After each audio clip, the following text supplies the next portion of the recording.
ভালো টাইমে খারাপ টাইমে সবসময় আপনারা আমার পাশে ছিলেন, অনেক আশীর্বাদ করেছেন। তো এই বছরটা আমার 2025 আর কি।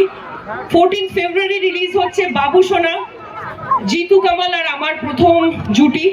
অলরেডি আজকে একটা গানও রিলিজ হয়েছে, হাওয়া হাওয়া।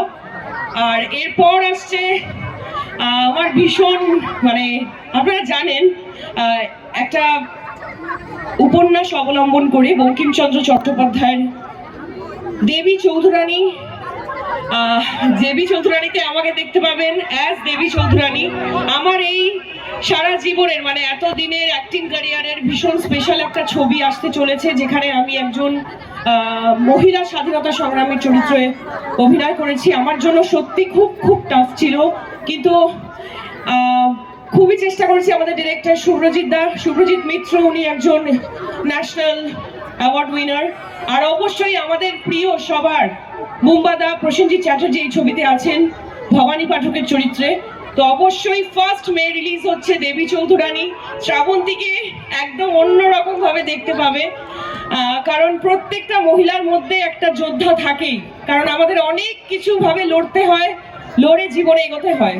তো এই ছবিটা অবশ্যই সবাইকে বলবো সব পরিবারে গিয়ে দেখবেন। তারপর রিলিজ হচ্ছে আমার উইন্ডোজ প্রোডাকশনের প্রথম ছবি আমার বস, যেখানে রাখি গুলজার সুদূর মুম্বাই থেকে এসে এখানে কাজ করেছেন। আমি ভীষণ ওনার সাথে কাজ করে খুশি, ওনার মতো একজন লেজেন্ড অ্যাক্টরের সাথে আমাকে অনেক আশীর্বাদ করেছেন। আমার বস এই ছবিটি রিলিজ হচ্ছে 16 মে। আপাতত এই বছরটা এই অবধি থাকা। আর অবশ্যই দুর্গানগরে আমরা আবার আসছি, আমি আর সোহম। পুজোতে রিলিজ হচ্ছে, সেটা আবার না হয় পরে বলবো। এখন আপাতত এই কটাই থাক। আপনারা আশীর্বাদ করবেন আর অবশ্যই হলে গিয়ে দেখবেন আমাদের ছবিগুলো। Thank you.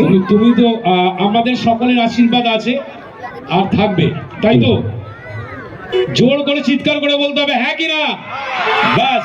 তাপসদা, একটা মিনিট আমি পারমিশন চাইছি, দিদি পারমিশন নিয়ে একটা কথা বলতে চাই। প্লিজ বল। দিদি এতগুলো বাংলা ছবির কথা বললেন, দিদি যখনই আমরা বাংলার মঞ্চে দাঁড়াই, বাংলার মঞ্চে যখন আজকে আমাদের প্রিয় অভিনেত্রী শ্রাবন্তী চ্যাটার্জি মঞ্চে আছে, বিভিন্ন দিন বিভিন্ন অভিনেতা অভিনেত্রীরা থাকেন।